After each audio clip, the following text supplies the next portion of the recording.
Assalamualaikum warahmatullahi wabarakatuh. Berbagai dampak dirasakan pada saat pandemi COVID-19 saat ini tidak terkecuali dengan momok dari PHK. Hari ini kita akan ulas selengkapnya bersama saya, Melani Kadar.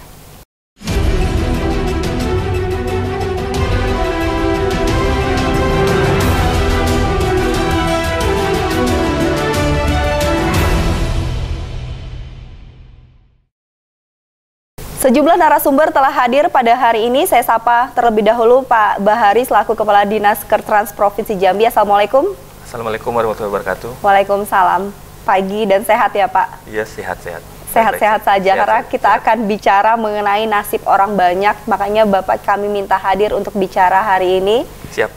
Lalu ada Pak Dedi Warja dari perwakilan PHRI Provinsi Jambi. Sehat Pak? Alhamdulillah sehat. Assalamualaikum warahmatullahi wabarakatuh. Waalaikumsalam warahmatullahi wabarakatuh. Dan Bapak Dr. Arsyad selaku akademisi dan dosen dari Universitas Jambi Hukum Ketenagakerjaan yang akan bicara mengenai kondisi kita saat ini. Apa kabar Pak? Kabar baik, alhamdulillah. Assalamualaikum warahmatullahi wabarakatuh. Waalaikumsalam warahmatullahi wabarakatuh. Nah, ketika bicara dampak dari pandemi COVID-19 tidak terlepas dari ekonomi. Dan bicara tentang ekonomi saat ini yang paling menyedihkan adalah banyaknya tenaga kerja yang dirumahkan. Pak Bahari, untuk mengawali informasi kita sampai saat ini berapa sih Pak tenaga kerja di Provinsi Jambi, wilayah kabupaten kota yang sudah dirumahkan? Berdasarkan laporan dari Dinas Tenaga Kerja dan Transmigrasi dari Kabupaten Kota per tanggal 11 April 2020, saat ini 4.008 orang tenaga kerja dirumahkan dan dari 46 perusahaan. 46 perusahaan dengan total 4.008 orang. Namun demikian, semua pekerja masih dibayar upahnya. Ini dipastikan dari 4.008 dibayarkan upahnya. Namun ada juga yang karena ketentuan normatif itu adalah untuk penentuan upah yang dirumahkan bisa dilakukan melalui kesepakatan. Dan ada juga perusahaan yang sepakat antara pekerja dengan perusahaan sepakat dibayar upahnya 50% dari upah yang seharusnya diterima bulanan. Dari 4.008 pekerja itu berapa persenkah yang dibayar 50% dan berapa persen juga yang dibayarkan total Pak? Ada sekitar 50%. Ada sekitar 50% lebih ada. 50% lebih dibayarkan total masih? Ada yang sepakat itu mulai 10 April sampai dengan 10 Mei. Jadi mereka sepakat karena prinsipnya upah itu berdasarkan Undang-Undang 13 tahun 2003 tentang kerjaan. Memang upah ini kan bisa harus sesuai dengan upah minimum serendah-rendahnya. Namun untuk ditentukan pasal 91 perundingan upah sebenarnya tidak boleh kurang dari upah minimum yang ditentukan peraturan perundang-undangan. Namun untuk kondisi yang dirumahkan ini adalah karena undang-undang itu kan non-pay, tidak bekerja tidak upah. Jadi didorong mereka antara pengusaha dan pekerja untuk berunding untuk mencapai kesepakatan berapa upah yang dibayar. Tapi kita sudah sepakat juga dengan tripartit yang beberapa hari yang lalu kita rapat. Kalaupun sepakat atau diusahakan pertama dulu adalah upahnya upah bulanan itu. Namun kalaupun tidak tercapai kesepakatan, minimal 50% dari upah yang semestinya dia terima. Pak Bahari, dengan angka jumlah 4.008 orang ini dirumahkan, berarti gaji terakhir yang diterima bulan berapa? Kalau gaji terakhir itu bulan Maret ya. Berarti ini dirumahkan mulai dari awal Maret? Enggak, ada beberapa perusahaan yang di pertengahan April, ada juga yang di awal April. Berarti ini angkanya per 11 April 4.008 dengan kondisi dirumahkan mulai dari awal Maret. Ada pertengahan Maret, ada juga yang setelah 10 April sampai dengan 10 Mei. Oke. Coba kita tanyakan ke Pak Dr. Arsyad, ketika kondisi dirumahkan Pak Arsyad, ini kondisinya sebenarnya landasan hukum ketika memang harus memilih, choice-nya adalah dirumahkan. Apa sih efisiensikah ataukah kondisi pandemi saat ini memang mengharuskan pengusaha-pengusaha ini mengambil langkah itu? Ya, terima kasih Mbak. Memang kondisi ekonomi akibat dari pandemi COVID-19 ini ya ada kesulitan berusaha bagi pihak pengusaha. Pertama memang kurangnya kegiatan pekerjaan, yang kedua kesulitan finansial mungkin yang dihadapi oleh pihak pengusaha. Nah, tindakan yang dilakukan, berbagai upaya yang dilakukan, yang paling penting adalah kita menghindari tindakan PHK. Itu sebagai tindakan atau jalan keluar yang paling terakhir. Beberapa langkah yang dilakukan, salah satu yang dilakukan adalah dengan merumahkan.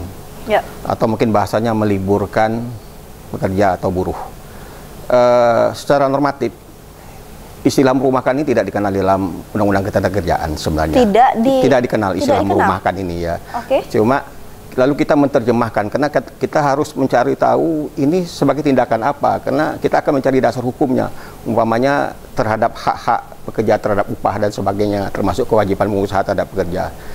Tindakan merumahkan pekerja ini sama dengan tindakan pengusaha yang tidak mempekerjakan pekerja. Nah, kalau itu landasannya kita melihat ke pasal 93 ayat 2 huruf F Undang-Undang 13 tahun 2003 tentang ketenagakerjaan. Jadi pasal-pasal itu mengatur tentang kewajiban pengusaha membayar upah. Memang ada suatu prinsip di dalam pengupahan, prinsip no work no pay. Kalau pekerja tidak bekerja, upah tidak dibayar. Tetapi prinsip ini ada beberapa pengecualian. Salah satunya itulah yang diatur dalam pasal 93 ayat 2 huruf F tadi, apabila pada dasarnya ini pekerja atau buruh tetap ingin bekerja, tapi pengusaha apapun keadaannya mungkin kena kesulitan dan sebagainya di hati pengusaha sehingga dia tidak mempekerjakan pekerja. Ya, yang jelas kalau kita lihat ini memang mungkin boleh jadi memang pekerjaan itu tidak ada frekuensinya, atau memang karena keadaan tidak mungkin pekerja disuruh bekerja, atau mungkin tidak juga bisa pekerjaan itu dilakukan dengan work from home, WFA, mungkin tidak bisa dilakukan sehingga mau nggak mau dia dirumahkan, diliburkan. Tetapi konsekuensinya berdasarkan pasal saya sebutkan tadi, prinsip no work no pay itu terkecuali di situ. Jadi untuk pekerja yang dirumahkan ini, pengusaha wajib membayar upah secara penuh kepada pekerja. Upah penuh itu apa? Yang dalam ini adalah upah pokok dan tunjangan tetap. Itu prinsipnya berdasarkan pasal tersebut. Nah, cuma bagaimana kalau perusahaan tidak mampu atau tidak mau membayar upah sepenuhnya? Nah, ini tergantung kesepakatan. Bisa dirundingkan dengan pekerja yang bersangkutan atau kepada serikat pekerja. Karena ini masing-masing pihak harus bisa saling memaklumi kondisi seperti ini. Tetapi kalau prinsipnya itu tadi yang saya katakan, upah tetap dibayar penuh, hak-hak pekerja, karena tidak bekerja ini bukan dari pekerja yang tidak mau bekerja, tapi pengusaha yang tidak mau bekerjakan, dalam bahasa istilah kita tadi dirumahkan, tapi upahnya tetap dibayar, itu upah pokok dan tunjangan tetap. Nah, bila kita hanya mampu membayar sebagian atau akan mampu membayar sebagian, ini dirundingkan, dibuat berarti kesepakatan. Berarti meskipun bahasa dirumahkan ini tidak terdapat dalam hukumnya undang-undangnya tenaga kerja, tapi ini tetap bisa diambil karena kondisi saat ini? Iya. Istilah rumahkan ini istilah yang timbul saja dalam praktek hubungan industrial. Tetapi kalau kita mengacu undang-undang tadi yang saya sebutkan, di situ bahasanya pekerja atau buruh bersedia bekerja, tetapi pengusaha tidak mempekerjakan pekerja. Itu jadi kita pakai pasal itu seperti itu. Ya. Oke, sebelum ke Pak Dedi, karena kita melihat kondisi traffic yang paling drastis ini adalah travel yang paling anjlok banget. Tapi sebelumnya saya pengen tanya ke Pak Bahari, kesepakatan diambil 4.008 pekerja di Provinsi Jambi dirumahkan terhitung sampai 11 April. Kita belum tahu nih ke depannya berapa lagi penambahannya. Tapi ini kesepakatannya sudah melalui tahap-tahap yang legal dan ini dipastikan tidak ada nanti ke depannya kisruh kah, Pak? Ya, begini saya jelaskan secara normatif ya. Kalau berdasarkan pasal 93 1 itu memang no work no pay, tidak bekerja tidak ada upah. Namun ada pengecualian pasal 93 ayat 2 itu tadi, ada bekerja walaupun tidak bekerja dapat upah, misalnya ada izin melaksanakan tugas negara atau cuti. Kalau tadi disampaikan Bapak itu tadi, Pak Arsad, jadi pasal 93 ayat 2F itu tadi tidak bisa digunakan karena ada anak kalimat di situ apabila ada kesalahan sendiri oleh pengusaha. Ini kan bukan karena kesalahan. Jadi kalau kita baca secara komprehensif pasal itu, ini kan force majeure, kondisi yang tidak diinginkan oleh semua, kondisi perusahaan pun. Jadi pasal 93 ayat 2 F itu tidak bisa digunakan dalam hal ini. Berarti dasarnya, karena kondisi darurat. Makanya didorong kesepakatan. Kesepakatan. Jadi kalau kita baca secara apa, tidak ada aturan normatif yang mengatur tentang bagaimana kondisi kalau dirumahkan. Pasal 93 ayat 2F itu bisa digunakan apabila itu kesalahan sendiri dari pengusaha. Ini kan bukan kesalahan sendiri. Bukan kesalahan sendiri dari pengusaha itu. Berarti dasarnya bukan pasal itu? Bukan, nggak bisa digunakan pasal itu. Makanya didorong kesepakatan.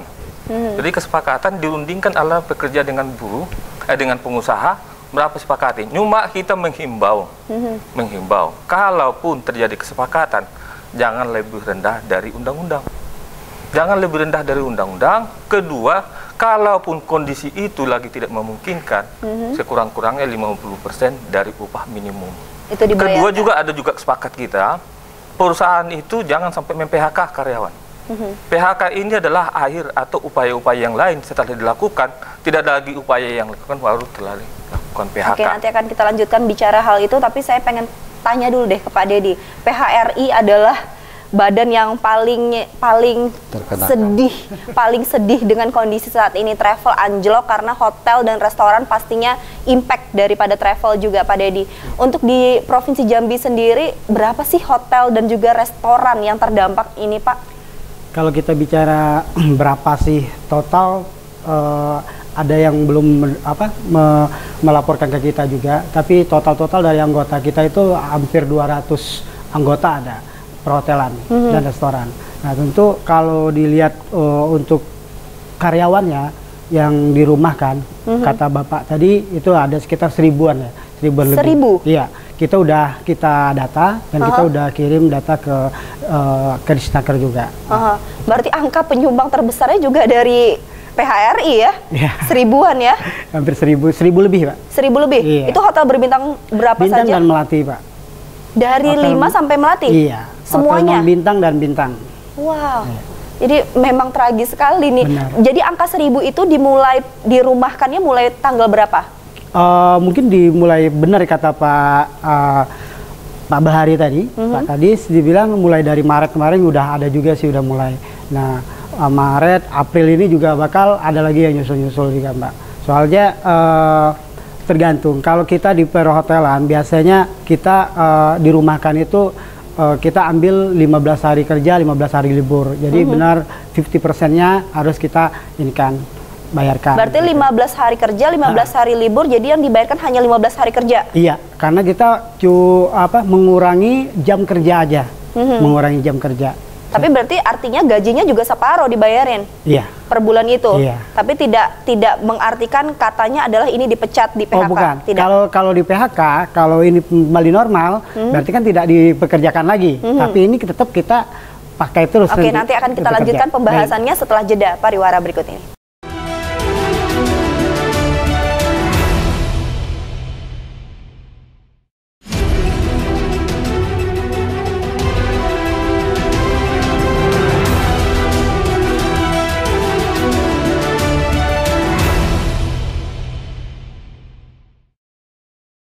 Bersama Anda dirumahkan mungkin saja bisa diambil pada kondisi yang katanya force majeure saat ini, pandemi virus corona yang sangat berdampak pada hampir seluruh sektor kehidupan. Pak Bahari, bisa dipastikan nggak sih ini tidak melangkahi dan mengangkangi dasar dari hak-hak setiap para pekerja? Karena kondisinya ya mungkin tidak ada pilihan lagi lah dari para pengusaha untuk bisa mengambil jalan ini. Saya kira ini kita harus pahami bersama. Kondisi saat ini kan perusahaan pun mengalami kesulitan. Makanya kalau kita melihat upaya-upaya untuk menyelamatkan perusahaan itu juga, karena bagaimanapun perusahaan dan pekerja adalah hubungan simbiosis mutualisme, saling membutuhkan. Perusahaan nggak bisa jalan tanpa pekerja, pekerja pun nggak bisa menjalankan usahanya tanpa perusahaan. Dalam hubungan inilah selalu dilakukan dialog bipartit. Penyelesaian pertama kalau tidak masalah adalah penyelesaian antara perundingan pekerja dengan pengusaha, diselesaikan dulu bipartit. Mereka melakukan langkah-langkah. Sebenarnya ada langkah-langkah yang dilakukan perusahaan itu, misalnya mengurangi biaya-biaya, mengurangi fasilitas dari pimpinan, mengurangi untuk direkturnya gaji, menurunkan, termasuk mengurangi fasilitas. Setelah langkah-langkah itu semua dilakukan, pengamatan-pengamatan, mungkin upaya terakhir adalah merumahkan karyawan. Namun ketentuan secara normatif tidak ada diatur di Undang-Undang 13 maupun untuk pengupahan tentang merumahkan ini. Jadi makanya didorong untuk melakukan perundingan supaya dicapai kesepakatan. Hanya kita bisa menghimbau kepada perusahaan, kalaupun terjadi kesepakatan, diupayakan membayar upah sekurang-kurangnya upah minimum atau upah pokok dan tunjangan tetap yang biasa diterima. Kalaupun upaya itu juga nggak bisa dilakukan, ya sekurang-kurangnya 50% seperti itu. Berarti 50% adalah batas minimal? Ya, kesepakatan itu tadi, kesepakatan. Saya sampaikan di rapat tripartit kemarin. Rapat tripartit ini kan forum komunikasi konsultasi antara pengusaha, serikat pekerja, serikat buruh dengan pemerintah. Jadi udah kita bicarakan kemarin, begitu ada masalah ini COVID ini menyangkut keterkerjaan yang berdampak kepada tenaga kerja, maka kita rapat tripartit. Berarti ini pastinya tidak ada yang dibayarkan di bawah angka 50% ya Pak? Diharapkan jangan terjadi itu lagi. Kesepakatan kita. Berarti ada kesepakatan kita dengan Apindo. Berarti ini Apindo tegas sekali ya 50%. Jadi sekurang-kurangnya. Oke. Jadi himbauan kita ya kalau bisa kan bagi perusahaan yang terutama masih mampu itu ya sekurang-kurangnya menerima upah bulanan yang biasa diterima. Oke. Pak Dedi, ketika tadi kesepakatannya adalah 50% adalah batas. Sesuai nggak sih dengan yang dilakukan oleh setiap hotel dan restoran yang ada di Jambi? 50% tadi misalnya dijelaskan Pak Dedi, saat ini kondisi di hotel adalah 15 hari kerja, 15 hari libur, berarti 15 hari kerja saja yang dibayarkan, berarti 50%. Nah, kondisi-kondisi untuk keseluruhan di wilayah provinsi hotel yang mengalami imbas dari corona ini seperti apa? Kita juga sebelumnya PRI juga udah kumpul bersama untuk pengusaha-pengusaha perhotelan dan restoran. Ya kita sepakat juga sih, kita ya karena kondisi memang yang dibilang Pak Kadis tadi, kita udah berupaya di perusahaan saving energi, terus kemudian kita berusaha lagi apalagi yang harus bisa kita hemat gitu. Ternyata masih juga nggak bisa ya. Memang terpaksa kita merumahkan kata tadi. Nah, berdasarkan itu juga kita sepakat sih ya minimal juga 50% juga bisa kita lakukan. Beberapa hotel yang ada di Jambi rata-rata udah melakukan hal yang sama, Mbak. Oke, dengan kondisi wilayah Provinsi Jambi dan jika bicara tentang jantungnya Provinsi Jambi, ibu kota, kota Jambi kan belum ada menerapkan status lockdown, karantina wilayah belum diberikan. Apakah ini juga bisa lah sedikit menghidupkan nafas para hotel dan restoran, Pak? Kalau misalnya bicara tentang wilayah yang sudah diberlakukan PSBB, ini tidak bisa seenaknya untuk beroperasi, bagaimana? Kalau kita bicara bisa bertahan, ya untuk saat ini aja untuk di perhotelan, khususnya di perhotelan itu okupansi 10-20%. Nah, 10-20%. Boleh cek ke lapangan. Nah, dalam kondisi seperti ini biaya operasional juga nggak bisa untuk tertutupi. Ya, kemungkinan kalau misalnya ini tetap situasi sampai Ramadan ataupun akhir April ini masih seperti ini, ya mungkin ada beberapa hotel yang akan tutup sementara untuk operasionalnya. Datanya ada beberapa hotel di Jambi yang sudah melakukan tutup operasional. Kalau data kita di Provinsi Jambi itu ada beberapa hotel seperti di Bangko ya, Bangko ada salah satu hotel di Bangko, kemudian di Jambi juga ada, di Jambi juga ada, tapi sebelumnya memang udah ada mau tutup gitu sebelum corona ini. Jadi berapa hotel yang sudah tutup sampai saat ini? Ya baru 3 sih, selebihnya baru rencana akan. Berapa yang akan ditutup lagi, Pak? Bisa jadi semua hotel bisa. Semua hotel bisa tutup. Kalau situasinya seperti ini terus, Mbak, sampai akhir April. Karena biaya operasionalnya tidak bisa mencukupin untuk menutupin. Dengan biaya check-in cuma akupansi kamar tingkat hunian cuma 10% sampai 20%, bisa jadi. Lebih sadis mana sih impactnya kepada perhotelan kah atau restoran? Sama aja sih. Karena kalau restoran juga kita dibatasin kan, buka sampai jam 9 malam. Lagian pula kita di restoran juga saya cek juga banyak juga yang tutup. Banyak ditutup restoran. Jadi kalau di hotel rata-rata sekarang cuma hanya untuk kamar aja. Banyak kan. Jadi okupansinya 10-20% aja. Iya, benar. Nah, dengan hal itu ya untuk biaya operasional, belum lagi bayar salarinya karyawan. Nah, pengusaha juga kan berpikir lah, mending tutup sementara aja. Jadi posisinya PHRI ngebela mana nih? Para pekerja yang benar-benar harusnya diperjuangkan atau pengusahanya nih, Pak?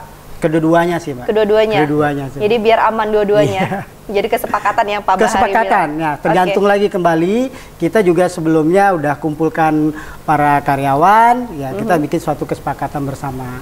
Ya, kita tidak PHK. Kita menyatakan ini ke mereka tidak PHK. Kalau PHK kan nanti setelah selesai corona ini tidak dipekerjakan lagi, tapi ini tetap kita kerjakan. Berarti nanti setelah pandemi boleh bekerja kembali. Oke, sebelum balik lagi ke Pak Bahari, sebenarnya kita ingin tahu juga sih kondisi dirumahkan ini sama Pak Dedi, apa sih sebenarnya di dalam itu, apakah kesepakatannya ada di atas materai dan lain sebagainya. Tapi saya juga pengen tanya ke Dr. Arsyad deh. Pak Arsyad, kalau bicara ini semua Pak, dilema kita semua sih sebenarnya kondisi saat ini, ya bisa dikatakan kita tidak ingin takdir ini ada, tapi ya ini harus yang dihadapi. Jadi pemerintah bersama-sama seluruh pihak harus berpikir mungkin di luar daripada nalar hukum yang ada saat ini. Bagaimana Pak? Ya, betul Mbak. Memang dampak COVID-19 ini berdampak menimbulkan kesulitan tidak saja kepada dunia usaha, pelaku usaha atau pengusaha, tetapi juga berdampak kesulitan kepada buruh sendiri. Bayangkan kalau dengan dirumahkan itu, dia tidak diberikan upah, sementara kebutuhan dia, terutama kebutuhan dasar lah yang tidak bisa dihentikan sama sekali. Itu satu. Yang kedua, jadi sebenarnya dalam ini ada beberapa pendekatan lah yang bisa kita dengar, bisa dari pendekatan normatif yang tadi baru kita bicarakan, pendekatan sosiologis dan humanis kemanusiaannya gitu. Saya coba mengulang lagi pada pendekatan normatif tadi. Tadi saya sudah katakan dasarnya bahwa dirumahkan itulah sama dengan tindakan pengusaha tidak mempekerjakan pekerja. Jadi kalau kita menjadi dasar hukumnya kemana? Kita mencarinya tindakan itu sama dengan tindakan yang dimaksud dengan pasal 93 ayat 2 huruf F tadi. Tidak mempekerjakan pekerja, pengusaha tidak mempekerjakan pekerja. Di situ pengusaha wajib membayar upah sepenuhnya, yaitu upah pokok ditambah tunjangan tetap. Tadi menarik juga Pak Kadis tadi menyinggung tindakan pengusaha yang tidak membayar upah itu dapat dibenarkan dengan alasan keadaan masa post major Pak ya. Saya ingin mengingatkan bahwa kita mesti berhati-hati menggunakan lembaga keadaan masa post major ini dalam hubungan kerja, dalam dunia keterkerjaan. Undang-undang kerjaan memang menyinggung force major. Kalau di pasal 163 ayat 2 FTA itu ada sedikit sepertinya itu. Karena baik itu karena kesalahan pengusaha ataupun karena halangan yang tidak dapat dihindari, agak nyerempet ke post major. Kemudian ada lagi satu kata post major yang keadaan memaksa yang terang-terangan digunakan itu pada pasal 164 ayat 1, yaitu pengusaha dapat melakukan PHK, salah satu alasannya karena keadaan memaksa. Nah, sementara undang-undang ketenagakerjaan sendiri tidak menjelaskan apa itu keadaan memaksa. Oleh karena itu kita kembali kepada konsep keadaan memaksa secara umum di dalam KUH Perdata.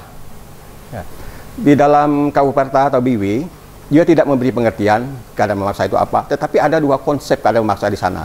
Yang pertama adalah satu keadaan memaksa yang terjadi tidak terduga, dengan keadaan memaksa itu debitur yang punya kewajiban tidak bisa bertindak apa-apa, terhalang, dan dia tidak punya pilihan untuk itu. Dan oleh karena itu dia tidak disalahkan memenuhi kewajiban. Tetapi itu dengan keadaan itu bukan berarti menghilangkan kewajiban dia, tetapi menghilangkan dia dari hukuman membayar ganti rugi. Ganti rugi, bunga dan biaya yang dia keluarkan. Nah, ini adalah konsep yang pertama keadaan memaksa sebagaimana diatur di dalam pasal 1244 BW. Jadi terjadi suatu keadaan memaksa, debitur tidak dapat melaksanakan kewajibannya, lalu atau tertunda melakukan kewajiban, tapi dia tidak dihukum, dibayar denda, ganti rugi, bunga dan sebagainya. Itu konsep yang pertama.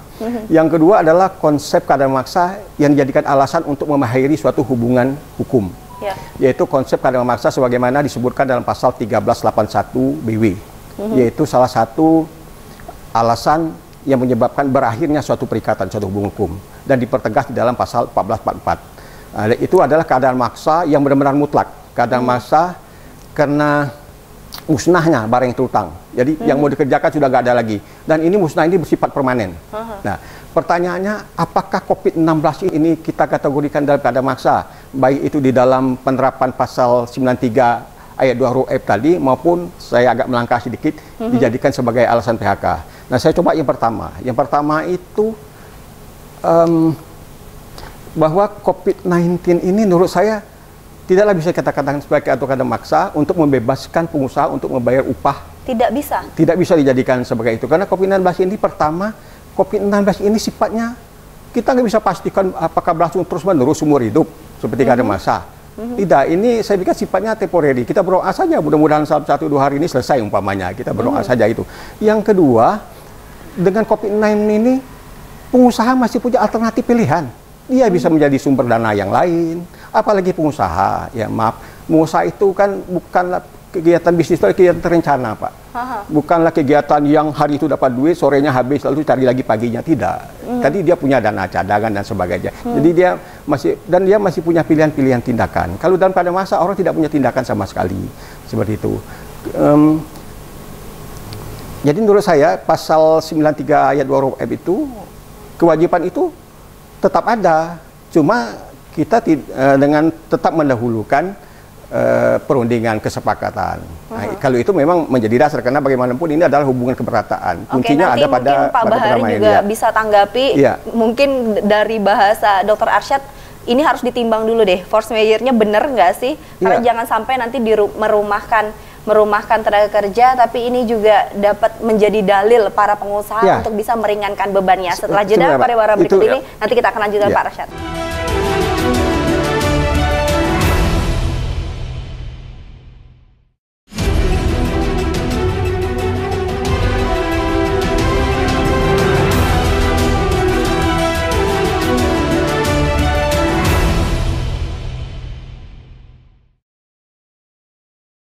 Injami kembali bersama Anda, Pak Bahari. Komentarnya tadi, kalau misalnya dari akademisi, jangan sampai loh merumahkan ini menjadi alternatif yang bisa diambil semena-mena untuk bisa ya setidaknya menghilangkan dari tanggung jawab, walaupun ada lah misalnya bisa dicari alternatif lain. Tapi dengan kondisi saat ini, kalau dari pemerintahnya melihatnya seperti apa, Pak? Sebenarnya tadi saya sampaikan bahwa perusahaan itu kan tidak semena-mena. Tidak semena-mena. Setelah ada langkah-langkah, upaya-upaya lain telah dilakukan, melakukan penghematan, ya kan? Kemudian mengurangi fasilitas dari pimpinan perusahaan, melakukan hemat-hemat energi dan lain-lain semua. Setelah langkah-langkah itu dilakukan, kemudian jangan lagi melakukan PHK, maka solusinya adalah merumahkan. Jadi kalau merumahkan itu, saya sampaikan lagi, secara terminologi di ketentuan Undang-Undang Kerjaan tidak ada istilah merumahkan. Karena tidak ada istilah merumahkan itu, maka kita dorong pihak pekerja maupun pengusaha duduk bersama melakukan perundingan tentang apa hak-hak yang diperoleh oleh pekerja tadi. Kalau kita melihat dari segi pengupahannya, memang kalau pasal 91 Undang-Undang 13 itu menyatakan bahwa perundingan atau kesepakatan antara pengusaha dan pekerja tidak boleh pengupahannya itu bertentangan dengan undang-undang. Tidak boleh bertentangan dengan peraturan perundang-undangan. Namun di pasal 93 ayat 1 tadi, bahwa apabila tidak bekerja kan tidak ada upah, no pay prinsipnya. Hanya ada di pasal 93 ayat 2 itu pengecualiannya, ya pekerja dapat menerima upah dalam hal tertentu, misalnya sakit, izin, cuti, melaksanakan tugas negara, termasuk juga pasal 2F itu tadi. Namun sebagaimana disampaikan oleh Pak Arsyad tadi, pasal 2F itu kalau kita baca adalah artinya pekerja dan buruh itu dapat menerima upah ya tetap sepenuhnya apabila itu kesalahan dari pengusaha. Ini kan bukan karena kesalahannya. Baik Pak, dengan kondisi saat ini kalau boleh tahu, dari 46 perusahaan yang merumahkan dengan total 4.008, ada nggak sih peraturannya boleh melakukan istilahnya merumahkan para tenaga kerja, tapi ada ketentuan syarat yang harus dipenuhi. Jadi Disnaker juga memiliki kewenangan, ini boleh, ini tidak.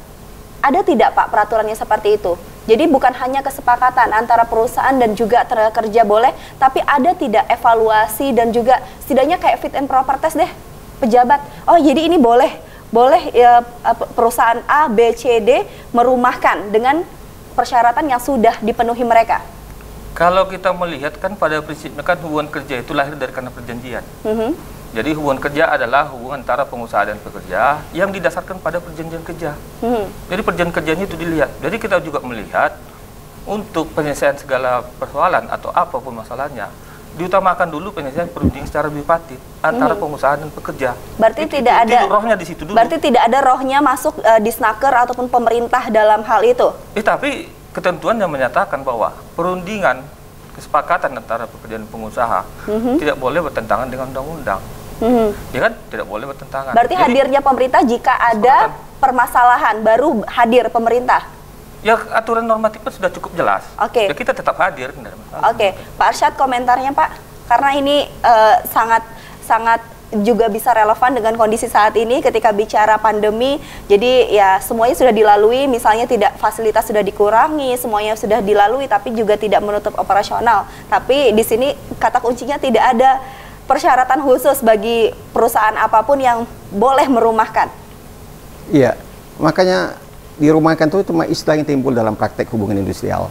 Kalau kita mengacu pada undang-undangnya itu jelas di pasal 93 ayat 2 huruf F tadi, di mana pada dasarnya kan buruh itu ingin bekerja, tetap bekerja, tapi perusahaan merumahkan. Nah ini alasannya macam-macam lah, karena memang kondisi seperti di perhotelan mungkin tidak ada pekerjaan lagi berkurang, atau kondisi keuangan, atau mungkin pekerja itu bagaimana, mungkin transportasi menuju tempat kerja juga oleh kebijakan pemerintah tertutupi atau terhalangi dan sebagainya. Tetapi itu tadi, bagaimanapun secara normatif, terhadap buruh yang dirumahkan dalam tanda petik tadi, yang tidak dipekerjakan tadi, dia tetap berhak mendapat upah penuh, itu upah pokok dan tunjangan upah pokok dan tunjangan tetap. Namun tetap mengedepankan silakan, karena ini kondisi sama-sama sulit, bermusyawarah silakan. Tetapi tidak menghilangkan kewajiban, dan tidak bisa kita menyebutkan bahwa keadaan sulit seperti ini sebagai overma atau keadaan memaksa atau force majeure. Jangan buru-buru dulu tuh. Saya anggap ini hanya sebagai suatu risiko bisnis, saya bilang.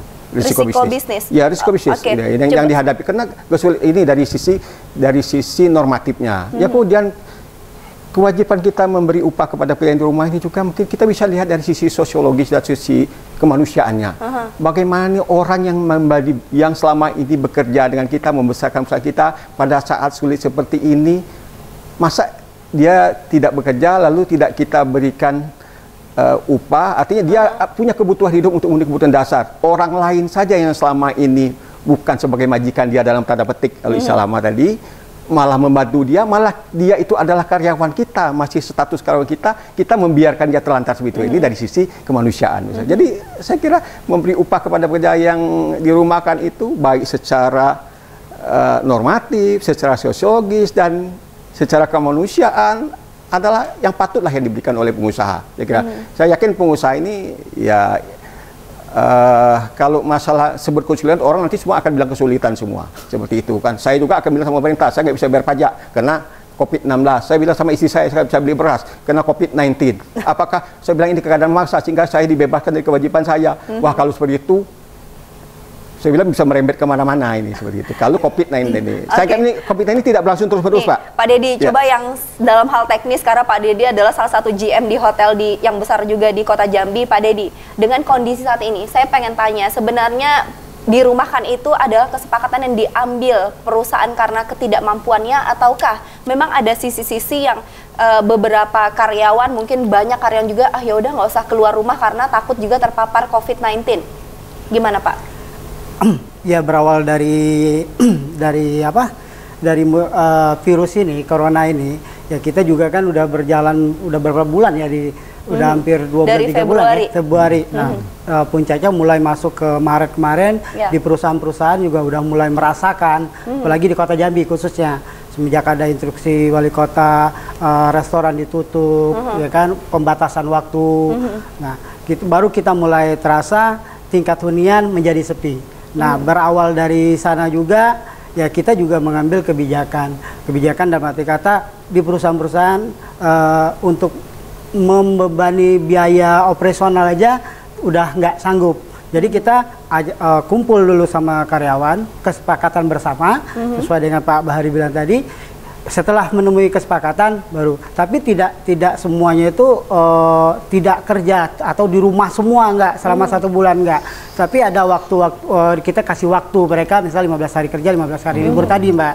Nah, jadi mereka juga mendapatkan kemasukan gitu. Terus juga kita kan sekarang juga kita bantu nih dari PHRI juga, dari semua hotel juga membantu dari manajemennya sendiri untuk pendorongan yang programnya pemerintah, kartu prakerja. Nah, itu semua kita daftarkan. Kita mungkin udah submit ya Pak ya ke Disnaker, udah beberapa hari yang lalu udah kita idein. Ya alhamdulillah karyawan juga pada senang dengan adanya seperti itu, ya terobati. Mudah-mudahan semuanya diterima dan terrealisasi, Pak. Itu aja sih, Pak. Itu harapannya. Pak Dedi, tapi kalau bicara tentang kondisi dirumahkan ini berarti nanti sampai habis virus corona mewabah di Indonesia, berarti ini masih diterapkan 15 hari kerja, 15 hari libur, artinya dirumahkan separoh lah, gaji terima separoh, begitu masih diterapin? Ya, kalau kondisinya masih seperti ini. Ya. Tapi tidak menutup kemungkinan juga untuk sementara operasional juga tutup semuanya gitu. Tidak menutup kemungkinan? Tidak menutup kemungkinan. Artinya? Ya, kita dirumahin semua gitu. Dirumahin semua iya. Dan tidak menerima sepeser pun? Ya, mungkin kebijakan ya seperti misal THR pasti kalau menurut ini sih dapat ya Pak ya. Nah, itu sudah kita bicarakan juga untuk perusahaan-perusahaan untuk membayarkan THR juga. Gitu. Mungkin penundaan, ya solusinya banyak sih Mbak. Mungkin penundaan yang tadi kita sudah bincang-bincang juga sama Pak Arsad, mungkin ada penundaan pengupahannya nanti dibayarkan di bulan berapa kali gitu. Gitu aja sih Mbak. Oke, Pak Bahari, sebelum nanti kita setelah break ini kita akan ulas juga tentang prakerja, lalu juga kebijakan-kebijakan yang Pak Dedi sampaikan tadi, apakah nanti ada penundaan pembayaran sampai nanti kondisinya baik-baik saja, tapi kita ingin tahu dari 46 perusahaan di Provinsi Jambi yang merumahkan dengan total nilai 4.008 dan di situ 1.000 adalah anggota dari PHRI, banyak sekali. Bisa disebutkan nggak Pak industri apa saja? Kalau saya tidak mungkin menyebutkan 46 itu kan, cuma ada dari perusahaan perkayuan di Muaro Jambi, ada juga dari perhotelan, ada juga dari retail, kemudian ada sektor jasa, macam-macam. Jadi ada daftarnya itu ada 46. Oke. Jadi itu yang masuk sampai 11 Oktober kemarin. 11 April? 11 April. Baru sampai 11 April masuk dengan angka 46? Sekarang ini ya kita 46. Oke, dari 46 itu Pak, kesepakatannya tadi, kita ingin tahu juga secara teknis untuk dirumahkan seseorang itu ada hitam di atas putih kah Pak? Dan di Snaker ada diberikan informasi terkait hal tersebut? Ada disampaikan, bahkan kesepakatannya itu di atas materai, pihak pekerja, serikat pekerja dengan pihak perusahaan. Jadi mereka sepakat seperti itu. Jadi kalau istilahnya hukum itu kan, ya fakta sum serpanda ya, kesepakatan yang dibuat secara sah berlaku sebagai undang-undang dan mengikat para pihak. Jadi mereka sepakat. Yang penting kan tidak bertentangan dengan undang-undang. Itu cuma kita memberikan arahan, memberikan rambu-rambu, ya menghimbau supaya perusahaan itu dengan serikat pekerja kalaupun berunding sekurang-kurangnya sebenarnya upah minimum atau upah yang biasa diterima, gaji pokok tambah tunjangan tetap. Namun kalau itu juga tidak mampu, karena kemampuan perusahaan kan berbeda. Setiap sektor berbeda kemampuan perusahaan itu, dirundingkan kesepakatan. Kalaupun tercapai kesepakatan, sekurang-kurangnya 50%. Jadi jangan dipotong langsung 50%. Himbauan kita yang pertama itu adalah usahakan dulu bayar upah seutuhnya sebagaimana dia terima. Bukan langsung dipotong. Bukan langsung 50%, bukan. Ada lagi kesepakatan kita, perusahaan itu jangan sampai melakukan pemutusan hubungan kerja. Itu adalah upaya terakhir. Oke, nanti jadi kita dorong terus melakukan perundingan gitu. Jadi jangan sampai merugikan para pekerja. Jangan ya, sampai Pak. merugikan. Tapi kalau boleh tahu sampai saat ini ada nggak sih para pekerja yang komplain ini karena di Snaker provinsi adalah menerima informasi dari kabupaten kota? Kabupaten kota ada nggak sih terima komplain dari para pekerja atas kondisi saat ini, Pak? Jadi di ini kita di Disnaker Transportasi Jambi dan di Dinas Kabupaten Kota yang bidang ketekerjaan beserta UPTD kita bentuk posko, posko COVID-19. Jadi termasuk juga menerima pengaduan apabila ada tenaga kerja yang di PHK atau dirumahkan. Jadi kita buka itu, ada orang itu ada data yang masuk. Ada itulah makanya data itu tadi. Berdasarkan data yang masuk inilah makanya 4.008 tadi. Jadi kita posko-posko kita ada di kabupaten kota, termasuk juga posko untuk prakerja. Berarti jadi, angka 4.008 itu tidak ada yang dipermasalahkan oleh para pekerja satupun, tidak ada yang dipermasalahkan. Kalau saat ini berarti sudah sepakat semua 4.008. Pada prinsipnya mereka sepakat. Berarti intinya sepakat 4.008 dirumahkan, tidak ada permasalahan ke depan harinya. Tidak ada cerminan pengaduan kan? Tidak ada pengaduan yang belum ada. Dengan harapan tidak ada ya. Karena situasi ini juga kan, kita juga harus paham ini situasi realistis juga, kenyataan seperti itu ya. Ya perusahaan nggak jalan, nggak harus ada yang laku, produksinya kan harus ada nih. Ya kan apa yang dijual seperti itu, kondisi ini kan kita harus paham semua ini. Nanti akan kita lanjutkan setelah jeda pariwara berikut ini. Kita akan bahas mengenai prakerja dan juga kewajiban dari setiap pengusaha untuk membayar THR setiap pekerjanya setelah jeda.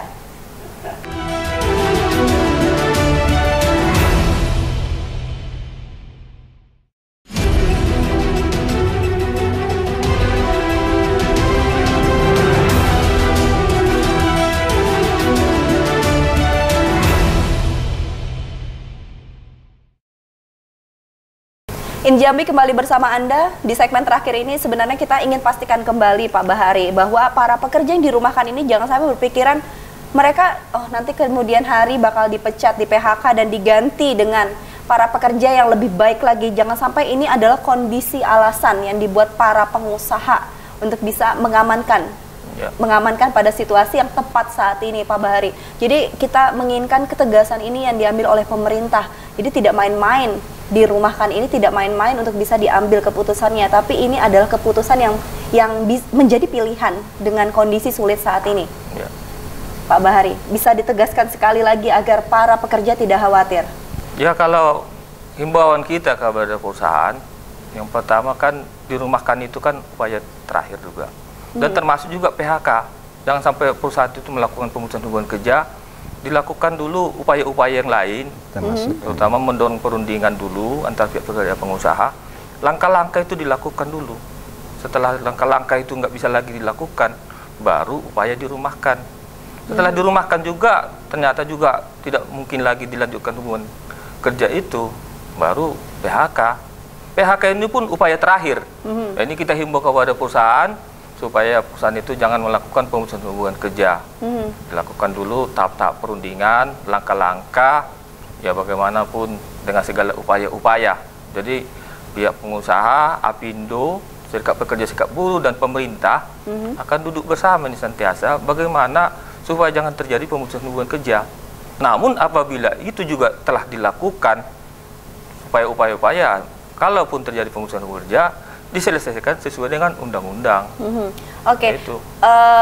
Pak Dedi, saya juga ingin tanya secara teknis, kalau misalnya di perhotelan mungkin ya 15 hari kerja, 15 hari libur, tapi ini kan tidak semuanya melakukan hal itu. Mungkin dirumahkan ya 1 bulan tidak bekerja, tapi ya 50% begitu ya Pak Bahari, ya tetap dibayarkan ya?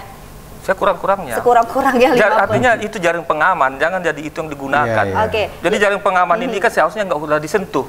Tapi kalau udah upaya-upaya lain nggak bisa, ya apa boleh buat, ya jaring pengaman itu digunakan. Tapi coba kita tanya Pak Dedi nih. Nah, dengan kondisi saat ini, pemerintah mengupayakan ya kalau bisa jangan ada dirumahkan lah. Tapi kan kondisinya 1000 orang sekarang dari anggota PHRI mengalami kondisi tersebut. Nah, untuk pembayaran THR juga nih, kita pengen ngelihat nih secara teknisnya PHRI menghadapi situasi sulit karena ini bentar lagi loh. Ini udah mau penghujung April, nanti Mei, setidaknya awal Mei hingga sebelum Lebaran, apakah ini dibayarkan? Ya, kalau kita lihat dari himbauan, kemudian surat juga yang udah diedarkan ya Pak ya. Ya, kita juga dari perusahaan sebenarnya sih tidak mengurangi hak-haknya daripada karyawan Pak. Nah, kalau kita bicara masalah THR itu mungkin itu udah jadi haknya karyawan.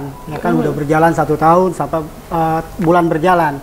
Nah, tapi kita kembalikan juga kalau misalnya situasi kondisi perusahaannya memang tidak belum bisa untuk membayar, ya kita kembali lagi kesepakatan.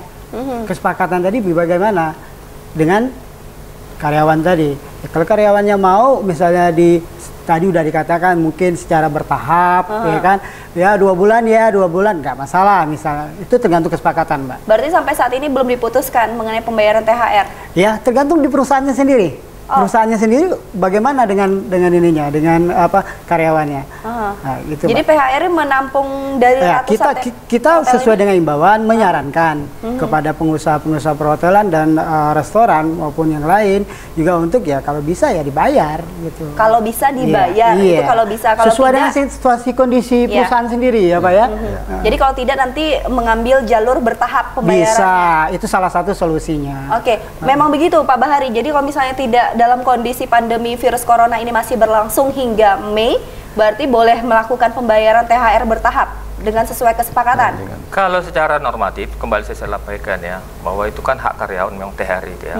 Tapi kalau menyikapi kondisi saat ini, kita dorong lagi kesepakatan. Kalau misalnya mereka berunding, ditunda pembayarannya misalnya 1 bulan atau dicicil, ya silakan. Tapi kita dorong kesepakatan. Kalau kita paksa juga untuk bayar, duitnya tidak ada dari mana.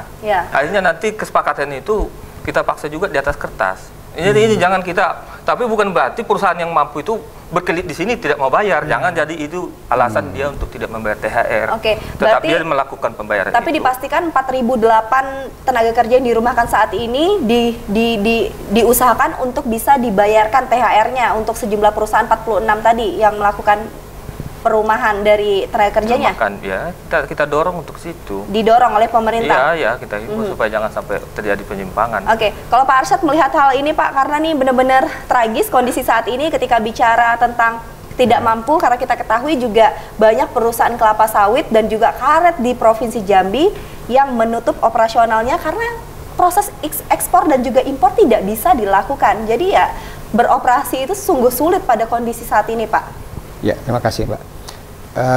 Kembali saya menegaskan apa yang disampaikan oleh Pak Kadis tadi, bahwa THR itu adalah hak normatif pekerja atau kewajiban hukum pihak pengusaha yang sudah dijamin oleh peraturan perundang-undangan. Dalam ini adalah dalam peraturan pemerintah nomor 78 tahun 2015 tentang pengupahan dan peraturan THR sendiri Kepmen nomor 904 tahun 2004. Kewajiban beri THR ini adalah kewajiban penuh yang harus dilakukan ke pengusaha, yaitu yang diberikan selambat-lambatnya. Dalam hal ini adalah Hari Raya Idul Fitri yang akan kita hadapi ke depan yang paling dekat ini adalah itu 7 hari menjelang Hari H Idul Fitri itu sudah dibayarkan, dan itu upah yang dibayarkan, tunjangan hari raya dibayar itu adalah meliputi sebesar upah pokok ditambah tunjangan tetap. Tetapi sangat tergantung juga kepada hubungan kerja berapa lama yang sudah berlangsung. Kalau dia kurang dari 1 tahun dan dihitung secara proporsional.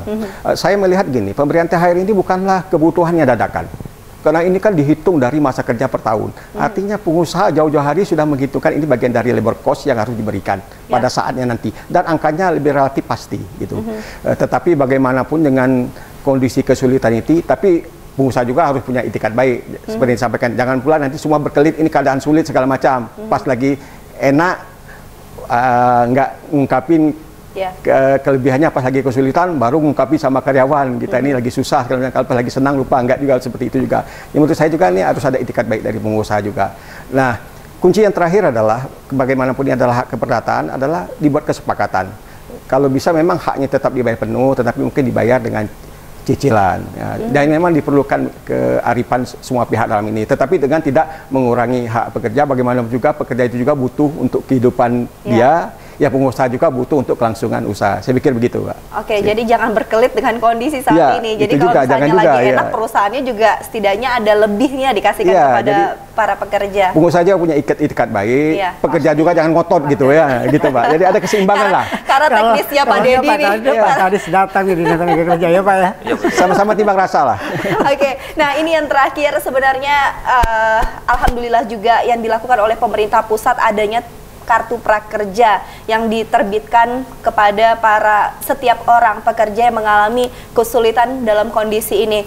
Pak Kadis, mungkin bisa dijelaskan mengenai singkat kartu prakerja ini. Jadi jangan sampai nanti pemikiran dari masyarakat yang dapat kartu prakerja ini adalah yang orang yang nggak punya kerjaan, jadi orang yang mau melamar kerja. Tapi di sini dipastikan bahwa setiap orang yang dirumahkan juga berhak untuk mendapatkan kartu prakerja itu. Bisa dijelaskan Pak mengenai prakerja ini sendiri? Jadi ini ya, secara normatif saya sampaikan dulu.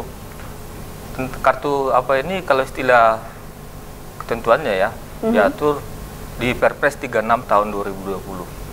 Jadi Perpres 36 tahun 2020 itu tentang pengembangan kompetensi tenaga kerja melalui program kartu prakerja. Jadi sasaran utama sebenarnya berdasarkan Perpres 36 tahun 2020 itu adalah pencari kerja. Sejak dicanangkan itu. Kemudian ada lagi peraturan Menko nomor 3, Menko Perekonomian nomor 3 tahun 2020, kemudian PMK nomor 25 tahun 2020. Setelah dalam kondisi COVID-19 ini, kartu prakerja ini juga menjadi sasarannya adalah pekerja yang mengalami PHK.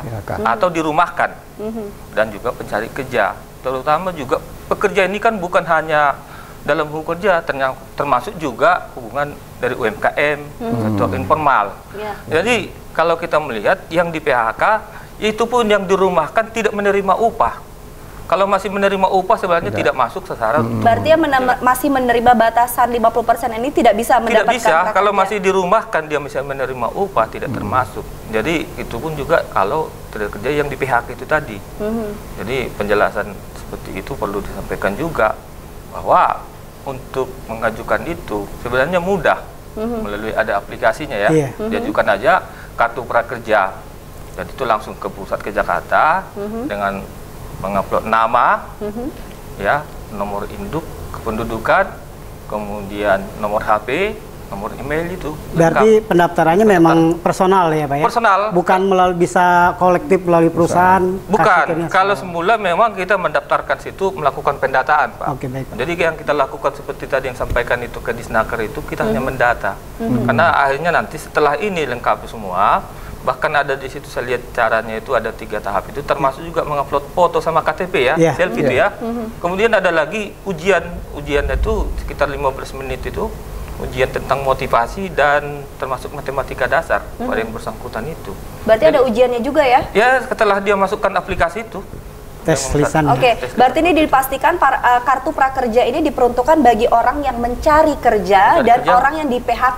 Tapi bukan orang yang dirumahkan namun masih mendapatkan persentase dari gaji. Upah, ya. Oke, tapi ini dipastikan semuanya bisa berjalan dengan tepat ya Pak? Tepat sasaran, karena ini bukan wewenang dari Disnaker Provinsi, tapi langsung kepada Kementerian Tenaga Kerja, seperti itu? Seperti itu. Oke, nilainya berapa Pak? Bisa dikasih informasi berapa nilai yang didapatkan dari kartu prakerja ini? Kalau yang dilakukan itu nanti kan manfaat yang diterima pekerja yang dapat kartu prakerja itu ya, pertama pelatihan online, ya pelatihan online dengan biaya 1 juta rupiah. Kemudian biaya uang tunai ya itu 600.000 selama 4 bulan. Kemudian ada lagi 50.000 survei 3 kali. Jadi totalnya 3.550.000 rupiah per bulan per pekerja. Oh. Jadi itu kan 1 juta untuk biaya pelatihan, pelatihan online. Kemudian 600.000 selama 4 bulan. 600.000 selama 4 bulan, 2.400.000 ya. Jadi totalnya 3 kemudian juta. 50.000 3 kali survei. Nanti survei dia cari pekerjaan mana. Jumlah 50.000 3 kali 150.000. Jadi 1 juta ditambah 2.400.000 ditambah 150.000 totalnya 3.550.000 rupiah. Itu jika mendapatkan kartu prakerja. Jadi bantuan yang diberikan oleh pemerintah pusat adalah 3.550.000 rupiah per orang plus ada sertifikat pelatihan. Tapi pelatihannya itu nanti online. Oke. Jadi tidak sembarangan juga mendapatkan kartu prakerja ya. Tidak. Jadi harus mengikuti pelatihan dulu. tahapan pelatihan dan lain sebagainya, ketentuannya harus diberikan. Jadi bukan semua orang bisa mendapatkan kartu prakerja. Ini ditegaskan oleh pemerintah melalui Disnaker Provinsi Jambi. Terima kasih atas waktunya Pak Bahari, Pak Dedi dan juga Dr. Arsyad. Kita berharap bahwa diskusi kita pada hari ini mencerdaskan masyarakat dan tidak memberikan kebimbangan. Jadi dipastikan tidak ada PHK ketika kondisi pandemi COVID-19 berakhir, kondisi perekonomian kembali lagi normal. Ini diharapkan seluruhnya bisa bekerja normal ya Pak Bahari ya. Ditegaskan seperti itu. Akhir kata saya Melani Kadar undur diri dan sampai jumpa. JEK TV Inspirasi Kita. Assalamualaikum warahmatullahi wabarakatuh. Waalaikumsalam. Makasih ya Pak.